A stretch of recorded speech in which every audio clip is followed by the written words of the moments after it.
Hello दोस्तों, कैसे हो आप सब लोग। आज की वीडियो में हम द साइकोलॉजी ऑफ मनी इस बुक की आगे की कहानियों के बारे में सुनेंगे।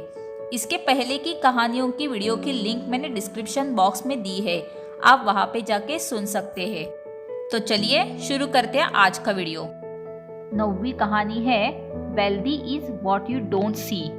इस चैप्टर में बताया गया है कि ज्यादातर महंगी और फैंसी कार चलाने वाले लोग असल में ज्यादा अमीर नहीं होते हैं। वह अपना ज्यादातर पैसा महंगी कार पर ही खर्च कर देते हैं।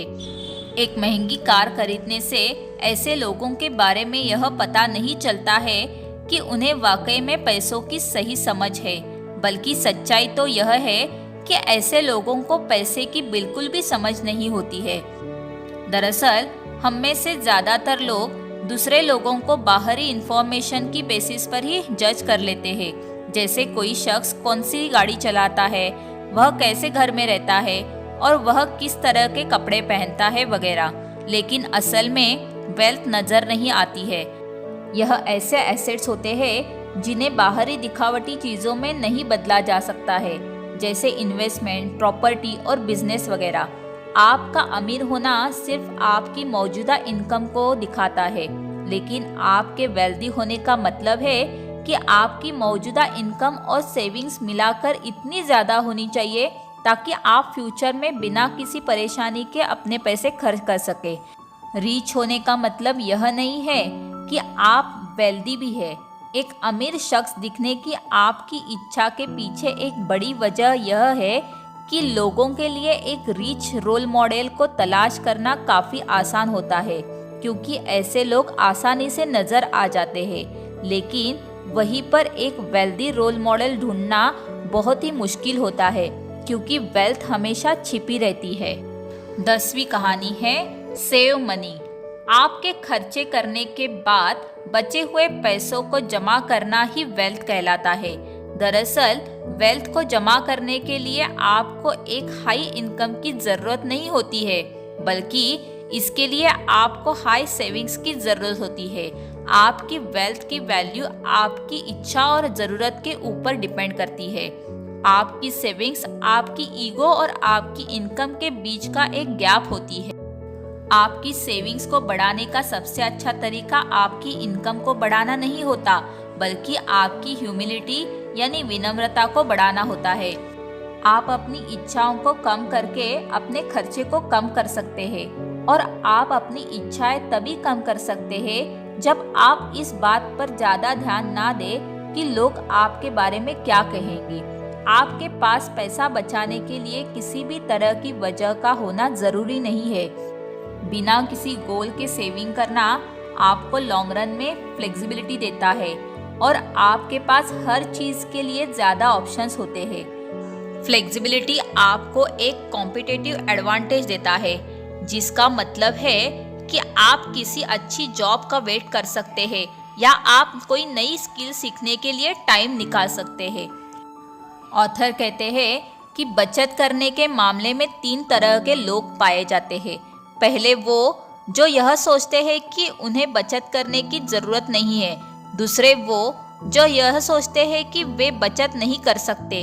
और तीसरे वो जो बचत करते हैं और वक्त के साथ साथ बहुत ही वेल्दी बन जाते हैं। उनका बुढ़ापा आराम से कट जाता है। लेकिन पहली और दूसरी तरह के लोग अपनी बाकी उम्र तंगहाली की जिंदगी गुजारते हैं और दूसरों पर डिपेंड रहते हैं। वे स्वभाव से बहुत कड़वे भी हो जाते हैं। इसीलिए आप इन सब परेशानियों से बचने के लिए आज से ही बचत करना सीखिए और बचे हुए पैसों को इन्वेस्ट कीजिए। 11वीं कहानी है रीजनेबल एंड रैशनल। इस चैप्टर में यह बताया गया है कि आप एक रोबोट नहीं है, बल्कि एक इंसान है। इसीलिए आपसे गलतियां होना भी एक आम बात है। आप पूरी तरह से रैशनल होकर अपने फाइनेंशियल डिसीजंस नहीं ले सकते। रैशनल का मतलब डिसीजन लेने के लिए इमोशनल होने की जगह लॉजिकल थॉट्स का इस्तेमाल करना होता है। आपको रैशनल से ज़्यादा रीजनेबल होने पर ज़्यादा ध्यान देने की ज़रूरत होती है, क्योंकि यह ज़्यादा रियलिस्टिक है और लॉन्ग रन में आपके अमीर बनने के चांसेस को भी बढ़ाता है। ऑथर के मुताबिक ज़्यादातर लोग अपने देश की ही कंपनियों में इन्वेस्ट करना पसंद करते हैं, क्योंकि फैमिलियर कंपनियों के बारे में आपको पूरी जानकारी होती है और आपके लिए ऐसा करना पूरी तरह से रीजनेबल भी होता है। कुछ लोग इतना सोच विचार करते हैं कि कुछ कर ही नहीं पाते। वे लॉजिकल होने के चक्कर में हर चीज़ में परफेक्शन लाने की सोचते हैं और थोड़ी सी भी कमी रहने पर उस काम को आगे नहीं बढ़ाते। ऐसा करने की जगह आपको यह देखना चाहिए कि आपने जो प्लान किया है उससे काम चल जाएगा या नहीं। मिसाल के तौर पर लाखों डॉलर कमाने वाले ब्लॉग के बारे में सोचते रहने से अच्छा है कि शुरू में हजारों कमाने वाला ब्लॉग लगा ली जाए, फिर चाहे उसमें कोई कमी ही क्यों नहीं रह गई हो। एक बार आप पहला ब्लॉग लगा ले, उसके बाद उससे जो थोड़ी इनकम होगी उसे इन्वेस्ट करके आप दूसरा ब्लॉग शुरू कर सकते हैं। आप इसी तरह स्टॉक में लॉन्ग टर्म के लिए इन्वेस्ट कीजिए। हालांकि उनमें हर महीने उतार चढ़ाव आते ही रहेंगे, लेकिन लंबे समय में वे प्रॉफिट ही देते हैं। 12वीं स्टोरी है सरप्राइज।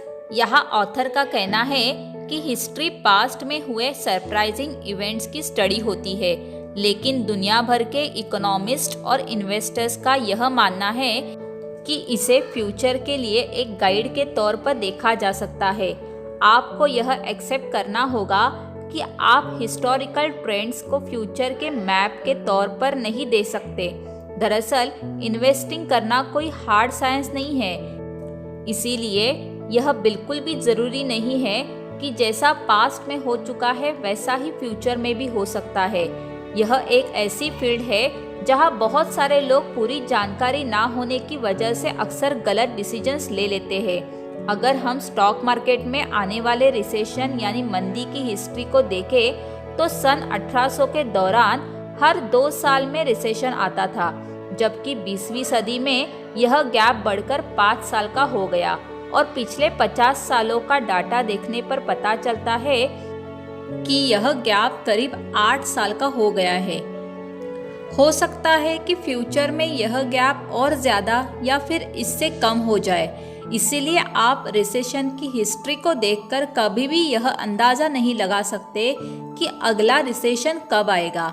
इसीलिए आप अपने फिनेंशियल डिसीजंस को लेते वक्त पास्ट में हुए इवेंट्स को देखकर अपने फ्यूचर के बारे में प्री डिस्कशन ना करें।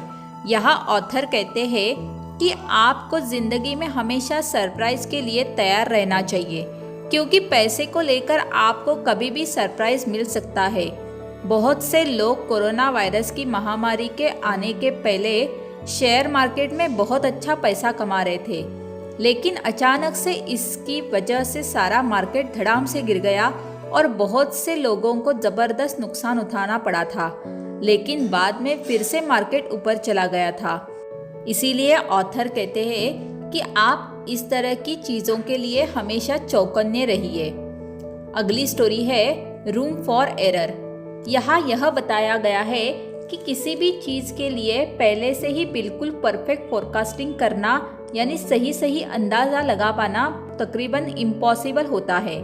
इसीलिए अक्सर एक मार्जिन ऑफ एरर को रखा जाता है, जिसकी वजह से फोरकास्टिंग करने की कोई ज़रूरत नहीं रह जाती है। लेकिन हम लोग एक सही मार्जिन ऑफ एरर को तय नहीं कर पाते। दरअसल सही रूम फॉर एरर को ना रख पाने की ही कुछ अहम वजह होती है। जैसे पहली वजह है, आमतौर पर इंसानी दिमाग उन चीज़ों या लोगों की तरफ ज़्यादा अट्रैक्ट होता है जो उन्हें पूरी सिक्योरिटी देते हैं, यानी अपनी सच्चाई का पूरा भरोसा देते हैं। और हम लोग रूम फॉर एरर पर ज़्यादा ध्यान देने की जगह उन लोगों की बातों पर ज़्यादा ध्यान देते हैं जो पूरे यकीन के साथ इस तरह की चीज़ें कहते हैं कि इस हफ्ते यह स्टॉक ऊपर जाएगा या यह कैंडिडेट इलेक्शन हार जाएगा वगैरह। दूसरी वजह यह है कि हम लोग अक्सर दूसरे लोगों की लाइफ में रूम फॉर एरर देखने में कामयाब रहते हैं, लेकिन अपने लाइफ में रूम फॉर एरर नहीं देख पाते हैं। ऑथर कहते हैं कि पैसा कमाने के दौरान हर किसी से गलती हो सकती है, लेकिन उससे बहुत कुछ सीखने को भी मिलता है। गलती से होने वाले नुकसान से बचने के लिए आप हमेशा अपने पास कुछ रिजर्व कैश जरूर रखें। सारा पैसा एक साथ इन्वेस्ट मत कर दीजिए। वॉरेन बफे ने कहा है, कैश इज द किंग। जब येस बैंक का शेयर गिरा था तो बहुत से इन्वेस्टर को बहुत ज़्यादा नुकसान हुआ था, लेकिन कुछ लोगों के पास कैश बचा था, जिसका फ़ायदा उठाकर उन्होंने गिरे हुए दाम पर शेयर्स खरीद लिए और एवरेज कर लिया। इस तरह से उनका नुकसान कम हो गया। इसीलिए बुरे समय के लिए कुछ फंड ज़रूर रिजर्व में रखें। इसके आगे की कहानियाँ हम नेक्स्ट वीडियो में सुनेंगे। अगर आपको ये वीडियो अच्छी लगी हो तो आप मेरे चैनल को प्लीज़ सब्सक्राइब कीजिए और अपने फ्रेंड्स के साथ ज़रूर शेयर कीजिए।